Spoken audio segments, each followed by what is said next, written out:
আমি অতি সংক্ষেপে বলবো দুটো বিষয়ে আমাদের ঐক্যমত হওয়া দরকার। সংস্কারের ক্ষেত্রটা যদি আমরা দুই তলা হিসেবে দেখি, একটা ঘরের যদি আপনি দুই তলা দেখেন, এখন যেটা সংস্কার হয়েছে উপরের তলার মধ্যে মনে করেন দুইটা রুম আছে, দুই কক্ষ আছে। একটার নাম হচ্ছে রাষ্ট্র, আর একটার নাম হচ্ছে জাতীয় সমাজ। আমাদের এখানে যা কিছু পরিবর্তনের কথা আমরা এখন বলছি, নির্বাচনের মাধ্যমে একটা গণপরিষদ নির্বাচিত হবে, তারা সংবিধান গ্রহণ করবেন অথবা পুরনো সংবিধান পরিমার্জন করবেন, সেইটা আমাদের ঐক্যমতের সাপেক্ষে হবে। এটা হচ্ছে প্রথম পরিবর্তন।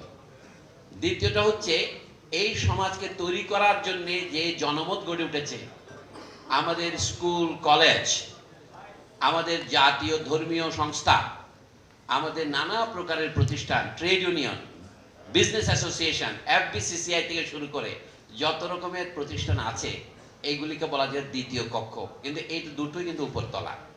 রাষ্ট্র এবং জনসমাজ, রাষ্ট্র এবং নানা প্রতিষ্ঠান, এটা হলো উপরতলা। কিন্তু নিচের তলা নিয়ে বেশি কথা আমরা এখনো পর্যন্ত বলছি না। শুধু ফজলুল হক সাহেব বলছিলেন, আমার পাশে যিনি আছেন, যে এই সমস্ত জিনিস যে ভিত্তির উপর দাঁড়িয়ে থাকে, যেটাকে আমরা দেশের মূল অর্থনৈতিক ব্যবস্থা বা উৎপাদন ব্যবস্থা, সেইখানে স্থায়ী সংস্কার দরকার। কিন্তু সেই স্থায়ী সংস্কার যে কি সেটা বোঝার জন্য আমাদের আরো কিছু সংস্কার দরকার। যদি আমরা নগদ চাই যে আগামী সরকার জনগণের ভোটে নির্বাচিত হবে, এটা হচ্ছে এক ধরনের সংস্কার। কিন্তু আমাদের কতগুলি প্রতিষ্ঠান আছে যেগুলি কখনোই নির্বাচনের আওতায় আসে না। একটা বড় প্রশ্ন হলো, আমাদের যে সর্বোচ্চ আদালত, বিচার ব্যবস্থা, সেটা জনগণের দ্বারা নির্বাচিত হয় না। এটা আমরা বলি মেধার ভিত্তিতে আমরা নির্বাচন করে থাকি, ব্যবস্থা করে থাকি। বিচার বিভাগের যে স্বাধীনতার প্রশ্ন জরুরি, এই না হলে জনগণের স্বাধীনতা রক্ষিত হবে না। আইন যারা প্রণয়ন করেন, তারা যদি সংবিধান লঙ্ঘন করে আইন প্রণয়ন করেন, তা রোধ করার ক্ষমতা বিচার বিভাগে থাকবে। আপনাদের এখানে একটা পাদটিকারে বলি, মার্কিন যুক্তরাষ্ট্র যখন তাদের প্রথম সংবিধান গ্রহণ করে, তখন সংবিধানের প্রণেতারা, যাদেরকে ইংরেজি ওরা বলে ফাউন্ডিং ফাদার্স, তারা কখনো এটা স্থির করে বলেন নাই যে সংবিধানের প্রশ্নে, ব্যাখ্যার প্রশ্নে দ্বিমত দেখা দিলে কে এই দ্বিমতের শেষ কথা বলবে। বেশ কিছুদিন পরে মার্কিন যুক্তরাষ্ট্রের প্রধান বিচারপতি মার্শাল যাকে বলতেন, তিনি বলেন এই ব্যাপারে শেষ কথা বলবে বিচার বিভাগ। তাহলে বিচার বিভাগের এই যে অপরিসীম ক্ষমতা দেওয়া হয়েছে, সেই বিচার বিভাগ কিন্তু সরাসরি প্রত্যক্ষভাবে নির্বাচিত নয়। আমাদের এই প্রশ্নগুলো এখন আলোচনার মধ্যেই ওঠে নাই।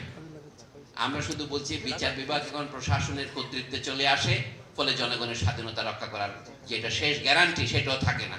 কিন্তু তর্কের খাতিরও যদি আপনি মনে করেন, জনগণের স্বাধীনতা যদি বিচার বিভাগের স্বেচ্ছার উপরে নির্ভর করে, তখন তার প্রতিরোধ করবে কে? কুইনাইন জ্বর সারাবে বটে, কিন্তু কুইনাইন সারাবে কে? সংবিধানের প্রশ্নে মূল প্রশ্ন হচ্ছে এই দুটোই। একজন বিচার এবং নির্বাহী বিভাগের পরস্পরের সম্পর্ক কেমন হবে। যদি সমস্ত জিনিসটাই নির্বাচন ভিত্তিক হয়, তাহলে আইনসভা বা গণপরিষদ সমস্ত ক্ষমতার ভিত্তি হবে, কারণ গণপরিষদ সরাসরি জনগণের ভোটে নির্বাচিত, এবং গণপরিষদে যারা সংখ্যাগরিষ্ঠতা লাভ করবেন তাদের প্রতিনিধিরা নির্বাহী বিভাগ গঠন করবেন, এটা আমরা জানি। কিন্তু বিচার বিভাগটা কিন্তু প্রশ্ন সাপেক্ষ রয়ে গেছে। এইটা আমরা যেই দিক থেকে নিয়ে থাকি না কেন, ব্রিটিশ ঐতিহ্য থেকে নিয়ে থাকি না অথবা আমেরিকানদের কাছ থেকে নিয়ে থাকি না কেন, সেখানে এক ধরনের বিচার বিভাগের স্বৈরতন্ত্র এখনো কিন্তু কায়েম মোকাম আছে। আছে কোথায়? সংবিধানে লেখা থাকুক আর না থাকুক, প্রথা হিসেবে আছে। যেমন বহু আগেই বাংলাদেশে নিষিদ্ধ করা হয়েছে 1982 সনের দিকে, যে বিচারপতিদেরকে মাই লর্ড সম্বোধন করা যাবে না। কিন্তু কই, তারপরে তো মাই লর্ড সম্বোধন বন্ধ হয়নি। আমি একটা উদাহরণ দিচ্ছি, আমাদের ব্যবহারের থেকে বোঝা যায়। হ্যাঁ, বিচারপতিরা যে চাচ্ছে, সেইটা বিচারপতিদেরকে বন্ধ করতে একমাত্র 5ই আগস্টের অভ্যুত্থান যারা করেছে তারাই পারে। কারণ শেখ হাসিনাকে যে তাড়ানো যায়, বিচারপতিদেরকেও তাড়ানো যাবে। হ্যাঁ, তাহলে আমাদের কর্মসূচির প্রশ্ন আমি বলছি, আজকে আমি লম্বা বক্তৃতা করতে বসি নাই, আমাদের সময় সমন্বয়দের কথা শুনবো। আমাদের সংস্কারের প্রশ্নে হাত দিতে হবে, সংস্কারের শুধু উপর তলায় নয়, নিচের তলায়ও। বিচারপতিদের ক্ষমতা কত থাকবে, প্রধানমন্ত্রীর ক্ষমতা কত থাকবে, এগুলি সবই উপর তলার ব্যাপার। কিন্তু যেই কথাটাকে একটু করে উচ্চারণ করলেন, অলিগার্কি, এটা এরিস্টটলের আমল থেকে বলা হচ্ছে, দেশের শাসন যখন মুষ্টিমেয় লোক করে এবং তারা যদি ভালো হয়, তখন এরিস্টটলের ভাষায় তারা হচ্ছেন অ্যারিস্টোক্রেসি। তারা যখন অসৎ এবং দুর্নীতিপরায়ণ হন, ক্রোনি হন, তখন তাদের বলে অলিগার্কি, মানে কয়েকজন লোক করে।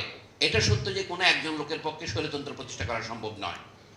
এমনকি ফ্যাসিবাদও একটা দল গঠন করে। অনেকে প্রশ্ন করেন, ডক্টর জাহিদুর রহমান সেদিন বললেন উনি ফ্যাসিবাদ বলা পছন্দ করেন না, কিন্তু ফ্যাসিবাদ বলার ক্ষেত্রে একটা গুরুত্বপূর্ণ প্রশ্ন হচ্ছে, যখন কেউ জনপ্রিয় কোনো ভাবাদর্শের উপর ভিত্তি করে ক্ষমতায় আসার পরে অন্যদেরকে সেই জনপ্রিয়তা ব্যবহার করে তাদেরকে নির্যাতন, নিপীড়ন এবং একদলীয় শাসন প্রতিষ্ঠা করে। আপনারা শুধু এটা বাংলাদেশে 1975 শেখ মুজিবুর রহমান করেছিলেন তা নয়, ঘানার যে স্বাধীনতা আন্দোলন ব্রিটেনের বিরুদ্ধে, তার অবিসংবাদিত নেতা ছিলেন কোমে এনক্রুমা। 1957 সনে ঘানা, যেটাকে আগে গোল্ড কোস্ট বলা হতো, স্বাধীন হয়। তিনি 1964 সনে সেরকম এক দল প্রতিষ্ঠা করেছিলেন, একদলীয় সংবিধান প্রতিষ্ঠা করেছিলেন। 2 বছরের মধ্যে তার বিরুদ্ধে 1966 সনের ফেব্রুয়ারি মাসে সামরিক অভ্যুত্থান হয়। মানে আমি বলছি ওইটা ওই একদলীয় শাসন প্রতিষ্ঠা করা হচ্ছে ফ্যাসিবাদের একটি লক্ষণ। কিন্তু একদলীয় শাসন প্রতিষ্ঠা না করেও যে ফ্যাসিবাদী শাসন প্রবর্তন করা যায়, শেখ হাসিনার গত 15 বছরের শাসন ছিল তার প্রমাণ। আমরা সেইটাকে যখন উচ্ছেদ করতে সক্ষম হয়েছি, আমি বলবো উদাহরণের মাধ্যমে ভবিষ্যতে আমাদের কতগুলি বিষয়ে ন্যূনতম ঐক্যমত হতে হবে, এবং এই ঐক্যমতের জন্য যত সময় আমাদের দরকার ততটুকু আমরা নিব, কিন্তু সেই সময় অনন্তকাল হতে পারবে না। কারণ মানুষ যদি অনন্তকাল ধরে অনির্বাচিত সরকারের অধীনে থাকতে রাজি হতো, তাহলে তো শেখ হাসিনার অধীনে থাকলেও পারতেন। কারণ ক্ষমতা নিজেই মানুষকে খানিকটা দূষিত করে তোলে। যদি বা সৈয়দা রিজওয়ানা হাসান বলে গেছেন যে এটা আমরা নিজেরা যদি নিজেদের স্বভাব না বদলাই তাহলে পলিথিনের ব্যবহার অথবা হর্নে দেওয়া বন্ধ হবে না। কিন্তু এটা ঠিক যে উপর থেকে চাপিয়ে না দিলে যে মানুষ দীর্ঘদিন ধরে দাস আসে, সে দাস থাকতেই পছন্দ করে। এই যে নাপিত বা যে কৃষক বা যে আগের অবস্থা ভালো ছিল, এখানে দুটো কথা আছে। স্বাধীনতা জিনিসটা সবসময় বিপজ্জনক, কারণ প্রতি মুহূর্তে আপনাকে সিদ্ধান্ত নিতে হয়। দাসত্বের দিকটা অন্তত একটা দিক ভালো, নিরাপদ থাকেন আপনি। অর্থাৎ আপনাকে যা মারবে তা মারবে, যা কাজ করার তা কাজ করাবে, কিন্তু আপনার খাদ্য কাপড় চোপড় দাস মালিকরা যাবে।